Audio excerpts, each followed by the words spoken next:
আসসালামু আলাইকুম এভরিওয়ান। আজকে খুবই নতুন একটি রেসিপি নিয়ে এসেছি এবং এটা হচ্ছে খুবই মজার। আপনারা একবার বাসায় চেষ্টা করে দেখবেন। যদি রেসিপিটা একবার তৈরি করেন, আমি বলে দিচ্ছি বারবার আপনাদের খেতে মন চাইবে। যাই হোক, প্রথম থেকে শেষ পর্যন্ত ভিডিওটা দেখবেন।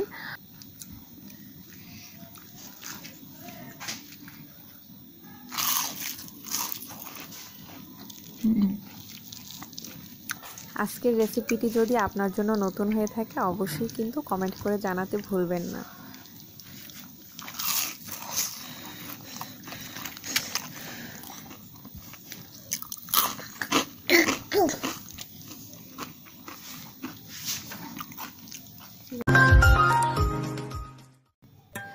আমি এখানে 3টা টমেটো নিয়েছি আর এগুলোকে একদম পাতলাও না একদম মোটাও না, এরকমভাবে পাতলা করে কেটে নিয়েছি। এরপর এখানে প্রায় 1 কাপ পরিমাণ বেসন নিয়েছি আর বেসনের মধ্যে দিয়ে দিলাম 4 টেবিল চামচ পরিমাণ চালের গুঁড়া। আর এর মধ্যে খাবারের স্বাদ অনুযায়ী লবণ, হলুদ এবং মরিচের গুঁড়া দিয়ে দিতে হবে সামান্য সোডা আর দিয়ে দিচ্ছি কালো জিরা। এবার পরিমাণ মতো পানি দিয়ে একটু সবগুলো উপকরণ আমি গুলে নিচ্ছি। এর মধ্যে আমি 1 চা চামচ পরিমাণ আদা রসুনের পেস্ট দিয়েছি। সবগুলো উপকরণ খুব ভালোভাবে মিশিয়ে নিতে হবে। এটার ঘনত্বটা একদম পাতলাও হবে না, একদম ঘনও হবে না। আমার কাছে মনে হচ্ছিল এটা পাতলা হয়ে গেছে, তাই আমি আরো কিছু পরিমাণ বেসন এখানে দিয়ে নিলাম।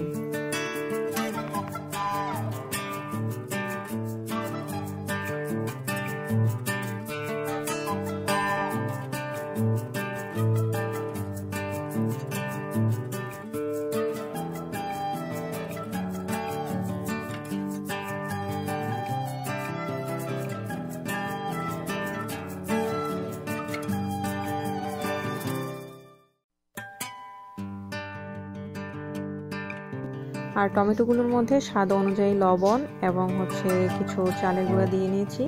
এতে করে টমেটোটা কোট করতে সুবিধা হবে।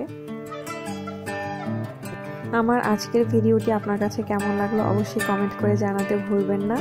আর এরকম নতুন নতুন রেসিপি পাওয়ার জন্য অবশ্যই চ্যানেলটিকে সাবস্ক্রাইব করে পাশে থাকা বেল আইকনটি বাজিয়ে দিবেন। আপনাদের সাপোর্ট আমার খুব প্রয়োজন। আপনাদের সাপোর্ট না থাকলে আমি কখনোই আগাতে পারবো না। আর যাই হোক, আজকের ভিডিওটি এ পর্যন্তই। আমার রেসিপিটি যদি ভালো লাগে অবশ্যই বন্ধুদের সাথে শেয়ার করবেন। আর এটা একটা মাস্ট ট্রাই রেসিপি, আপনি অবশ্যই এটা বাসায় তৈরি করে খাবেন। আর যদি ভালো লাগে কমেন্ট করে জানাতে কিন্তু ভুলবেন না যে কেমন লেগেছিল। খোদা হাফেজ, আসসালামু আলাইকুম।